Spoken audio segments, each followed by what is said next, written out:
Hey there everyone! I'd like to open this video by thanking you for being open-minded about what I'm here to talk about today. I really appreciate you lending me your time. I also really appreciate people's support over on Patreon.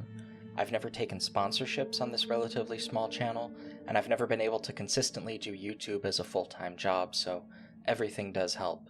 This past year in particular has been really challenging, so if you like early and exclusive content, are interested in updates about what I'm working on, or are just considering supporting what I do, please go over and check me out on Patreon. Link is always down in the description beneath the resources section.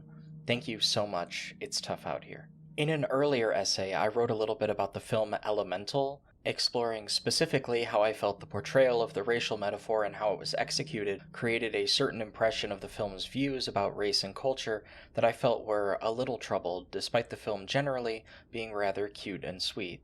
Later, I made a much longer essay about the portrayal of Aragorn as a black man in the Magic the Gathering and Lord of the Rings crossover set, exploring discourses about fantasy settings and race. I feel I was a little more diplomatic and humorous in that second longer video, and I later made a slightly similar video on my Patreon about Dragon Age Inquisition, exploring the themes of that game. Here, I'd like to try again to delve into ideas about themes of race and racism in fantastical settings, but by taking a different tact. I would generally assume that Oblivion and its younger, more famous brother Skyrim need no introduction, but just in case, here's a quick and non-exhaustive breakdown of race in Oblivion. There are 10 races in the later Elder Scrolls games for the player to pick from when they build a character, breaking down into basically 3 main categories. Human-type characters include Imperials, Nords, Redguards, and Bretons, with each group having both different starting attributes and different bonuses. Similarly, the Elf-type characters, or Mer, break down into the High Elves, or Altmer, Wood Elves, or Bosmer, Dark Elves, or Dunmer, and Orcs, or Orsimer. The last two are sometimes called beast races, but these are not, to my knowledge, really associated with each other, except in that they're often marginalized in other societies. These are the Argonians, or Lizard People, and Khajiit, or Cat People. A lot of this, down to varieties of men and elves coming from different cardinal directions, different territories being divided into different subcultures, or even orcs just being transfigured elves, are clearly outgrowths of a very Tolkienian style of high fantasy. Despite this, there are some important deviations in the Elder Scrolls from Tolkien, in particular the fact that there is an incredible degree of racial oppression in the stories we as players explore in these worlds. Oblivion allows players to encounter these themes casually several times over, and other Elder Scrolls games emphasize it even more strongly. Questions of racial injustice themselves engender questions of how justified the idea of race itself could possibly be. Race itself is an inaccurate way of viewing people in their real context, as w.e.b. Du Bois describes in Dusk of Dawn. Thus, it is easy to see that scientific definition of race is impossible. It is easy to prove that physical characteristics are not so inherited as to make it possible to divide the world into races, that ability is the monopoly of no known aristocracy, that the possibilities of human development cannot be circumscribed by color, nationality, or any conceivable definition of race. All this has nothing to do with the plain fact that throughout the world today, organized groups of men by monopoly of economic and physical power, legal enactment, and intellectual training are limiting with determination and unflagging zeal the development of other groups, and that the concentration particularly of economic power today puts the majority of mankind into a slavery to the rest. Typical of Du Bois, his style here lays out his point straightforwardly. Race is a spurious method of categorizing human beings that has no sound and consistent basis outside of describing racism, specifically racial discrimination in a class sense, and that therefore becomes the primary object of consideration. One can easily reckon with other ideas, like culture and nation and language, as they arise, but this is a core objection to the idea of a scientific notion of race. This is an instructive frame of reference for the world of Nirn, specifically Tamriel, and contextually Cyrodiil, because we can come to understand these races as largely superficial divisions. Humorously, a common bit of wisdom in the Elder Scrolls fandom is that players should just play whichever race they like. Jokes about race and racism are also considered common in the fandom. Morrowind fans love their Dagoth, and Argonian Nerevar memes, and critics of Skyrim are quick to note the themes around groups like the Stormcloaks and the Thalmor. What's conspicuous about all of this is that people are having fun. It's a game, after all. Commentaries about video games, their stories, their themes, their subject matters, are often plagued by this persistent tendency to treat game narratives as if they're giving us a role to play, and therefore reinforcing the intuitive perspective that would justify that role. I just don't think that's fair or true. Game designers sometimes, scratch that frequently, give players the ability to make choices that, if you asked them, they would say are the wrong choice, specifically because the core choice itself is interesting. The game is not real life, so adopting a role creates a certain freedom of perspective inherent in play and fiction that we can lack elsewhere. Despite this, I would like to take a brief aside in this essay to take one brief reading of the Elder Scrolls IV Oblivion in an anti-racist context. Tamriel is, to put it bluntly, not always a very nice place to live. For starters, players will be familiar with common injustices and iniquities of feudal medieval society, which Cyrodiil mirrors quite strongly as a high fantasy setting. I've heard rumors that the game redesigned some of its elements to be more similar to the Lord of the Rings film adaptations directed by Peter Jackson, and I actually feel this inspiration continued to come across in later games like the Elder Scrolls V Skyrim, with Whiterun Hold, for example, strongly mirroring the visuals of Edoras and Rohan from the Two Towers. Despite this, I'm speculating, but as many before me have remarked, Tolkien's trilogy is only tangentially concerned with injustices related to class. These aren't totally absent, but they aren't the main focus. As such, it makes sense that Oblivion would have a more fantastical and idyllic portrayal of medieval society, which of course fits fantasy stories going back to actual literature the medievals themselves wrote. One excellent example of a trope you can see as clearly in Oblivion as you could Beowulf is the idea of a justified king, a leader people would follow because he is strong and honorable, a man both as good as his sword and as good as his word. Martin Septim deserves essays unto himself. He's a prime example of this trope, and critically, he is the hero of Kvatch's friend regardless of their gender, race, or class.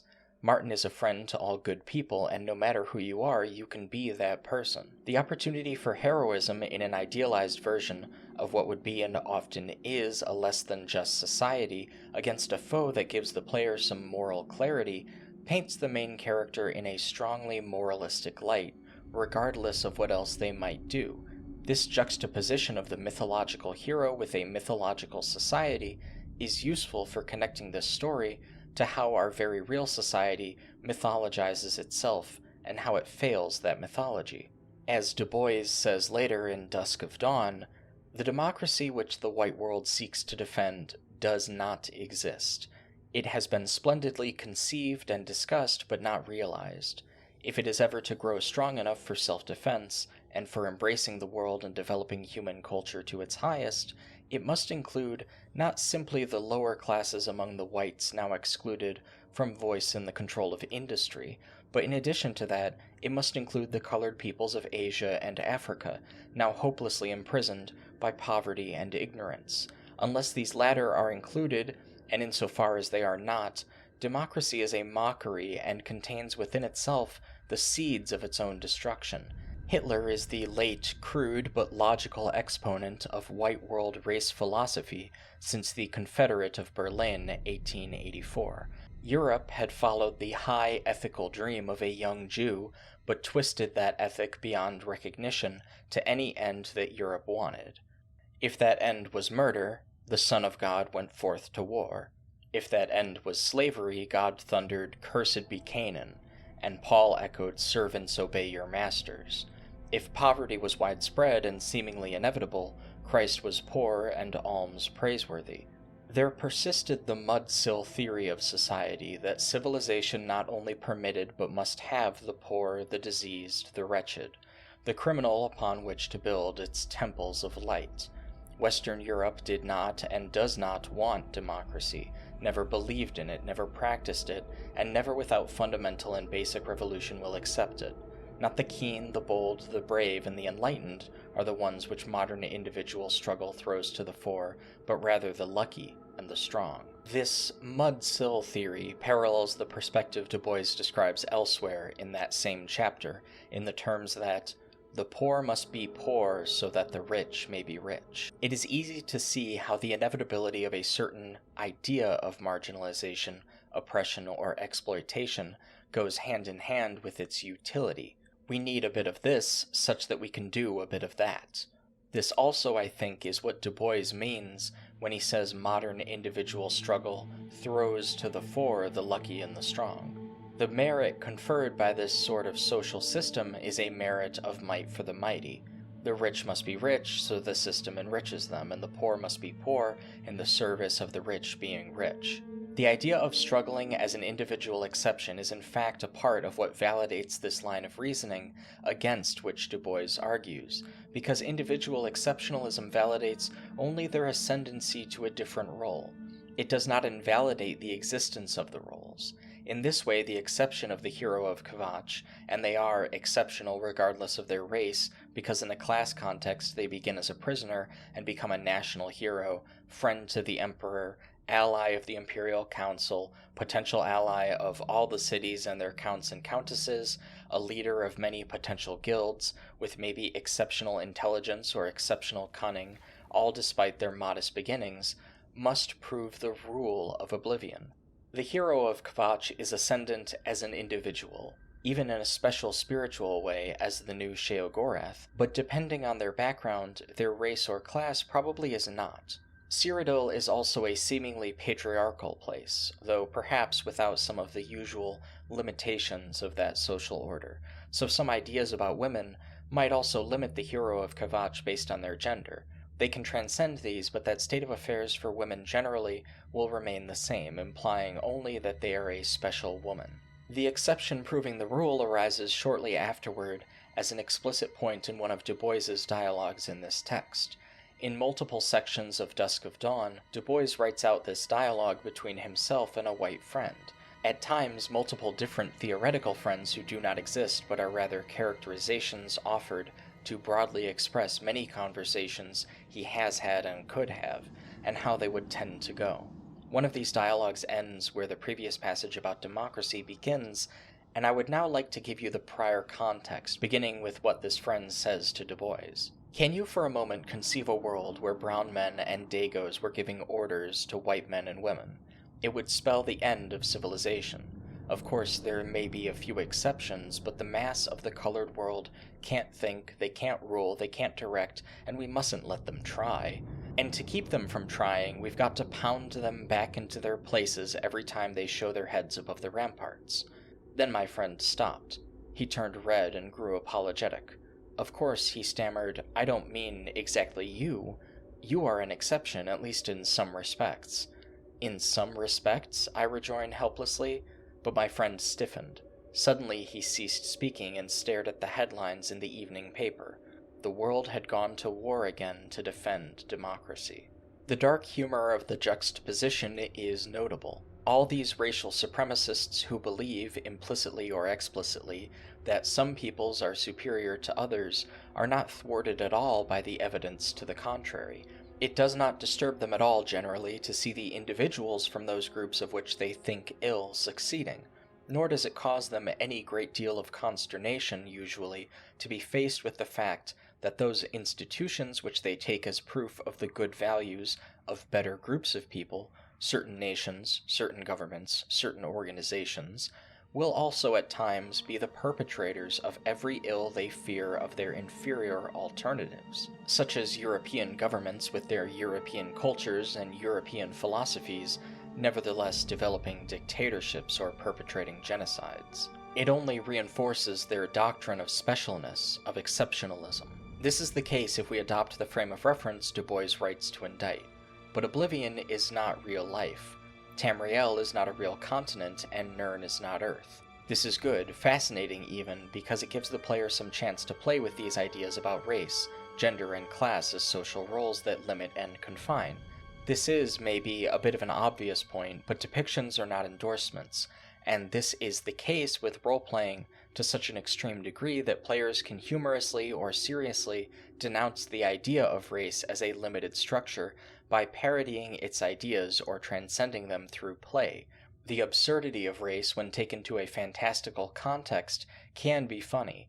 The implicit fantastical nature of the idea can also be fascinating, beginning with, say, the relations between Dunmer and Argonians, instead of any human races, can give the player a safe context to play out competing or personal perspectives in fantastical situations. Suddenly, limiting structures don't seem so limiting, and so the rules become flexible. At once, the idea that Argonian slavery is a form of exploitation, perpetrated for what it could gain Dunmer society at the expense of Argonians, becomes intuitive, and this fictional history contextualizes in-game events like the mistreatment of Argonians in the city of Leowen. Even if one chooses not to occupy the role of a marginalized group, role-playing the oppressor or privileged class can create an empathetic perspective that allows for a deconstruction of the social dynamics at play. Furthermore, this isn't a purely morally instructive exercise. We tend to behave as if we believe, even if we hesitate to acknowledge this fact in these exact terms, that art and roleplay are both indirect simulations, where we are not strictly doing, reading, or viewing those things we could condone if they were real. We often do quite the opposite as an exploration of our own limits, because play is not reality. The implicit boundaries are distinct from real-life scenarios, which create the opportunity for liberating one's personal feelings and desires. There is, I think, no strict center of or soul of anti-racism in a positive sense. This may sound strange, but to me at least, the ideas behind many anti-racist principles appear to operate as negations. Race and racism, historically, are social impositions. They are real in that their consequences, both material and cultural, are real, and in that their utility for us in what we decide to do with them is real. But otherwise, they are fictional. Anti-racist principles tend to orbit this idea that racism in particular is an unjustified imposition, a violation. Fictions about race and racism, on the other hand, are constructive. They develop alternative ways of thinking which call into question the underlying frameworks, even as ideas. The distinctions between men and Mer and Argonians and Khajiit, and anyone else, might well be as distinct as those between Homo sapiens and Neanderthals, but even the need to develop distinct spiritual origins of these groups creates a distinctly mythological context, and where mythology is the rule, skepticism of narrativization becomes the norm. Experimentation is the soul of exploration, and moving through fantastical environments and settings gives us a sense of possibility. The strange and alternative are now feasible. I find this section of an earlier exchange between Du Bois and a different theoretical white friend than the previous one among the most instructive for our purposes. In context, Du Bois and his friend have argued back and forth, with Du Bois playfully refuting certain norms about white superiority with alternative perspectives that showcase the absurdity or subjectivity of his friend's views. These lines in particular are of note. Go out upon the street, choose 10 men and 10 colored men. Which can carry on and preserve American civilization? The whites. Well then, you evidently consider that a compliment. Let it pass. Go out upon the street and choose 10 men and 10 women. Which could best run a Ford car? The men, of course, but hold. Fly out into the sky and look down upon 10 children of Podunk and 10 children of Chicago. Which would know the most about elevated railroads, baseball, zoology, and movies? Du Bois is here making precisely our earlier point about circumstance. Maybe the acts of the Daedra made the Dunmer and Orsimer what they are, but is this not in and of itself an indication that the Dunmer and Orsimer have a historical origin? Religious beliefs justifying racial hierarchies are well established in our real history, but with the player occupying that role, they then have the potential to develop their own perspective or adopt competing ones. All player attributes being capable of being increased to 100, despite starting differently, implies some measure of the idea that much of what we see in race is circumstance, but not necessarily innate differences. Thus, we are given at least the general structure of an alternative version of race that mocks the worst of racism's impulses, despite perhaps not rejecting them utterly. This is a function of raising consciousness because, as Du Bois says, The present attitude and action of the white world is not based solely upon rational, deliberate intent. It is a matter of conditioned reflexes, of long-followed habits, customs, and folkways, of subconscious trains of reasoning, and unconscious nervous reflexes. Du Bois himself calls for a kind of propaganda, not necessarily literal, but I think a term more fitting in light of what we in our era believe we know is not propaganda, but the dual presentation of pedagogy and art. Art is necessary because it communicates something of the human soul, and in this case, maybe it can begin and increasingly continue to, as Du Bois says, allow that non-white peoples be seen as existing not simply for themselves, but as a group whose insistent cry may yet become the warning which awakens the world to its truer self and its wider identity. Indeed, there is a white pair of shackles on the wrists of the white population as well. People need to be awakened. Art is a part of this because it has in it something of our consciousness, but I also believe in the necessity of critique. Critique can create understanding. It can build a bridge between ourselves and the arts. Those people who through mainstream culture are allowed to live in a cul-de-sac of comfort where certain ideas, values, images, or feelings are not to be challenged except by exceptions, need not just critique, but good critique. It doesn't escape my notice that so many of the complaints about politics and art tend to be not only weaponized for a certain side of the political spectrum, but also presented mostly as code for wanting to turn one's own brain off.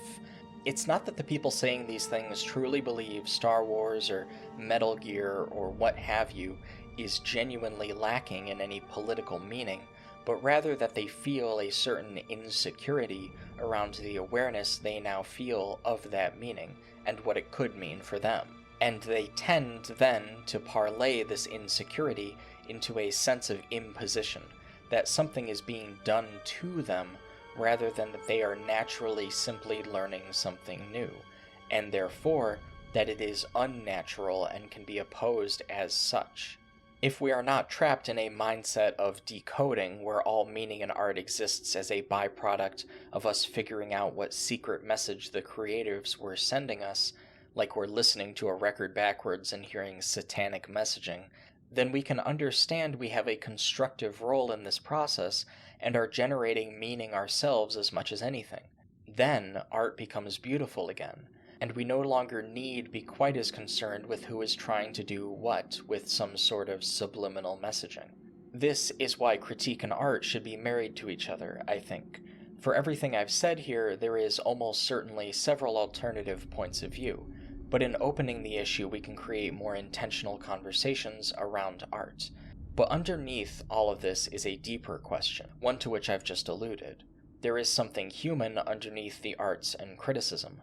How do we defend and rescue that humanity, if we can call it that, from malign social forces? That will come, I believe, when we cease to be afraid of those changes implicit in all these fantasies and insecurities, which is to say, it will come when we cease to be afraid of ourselves.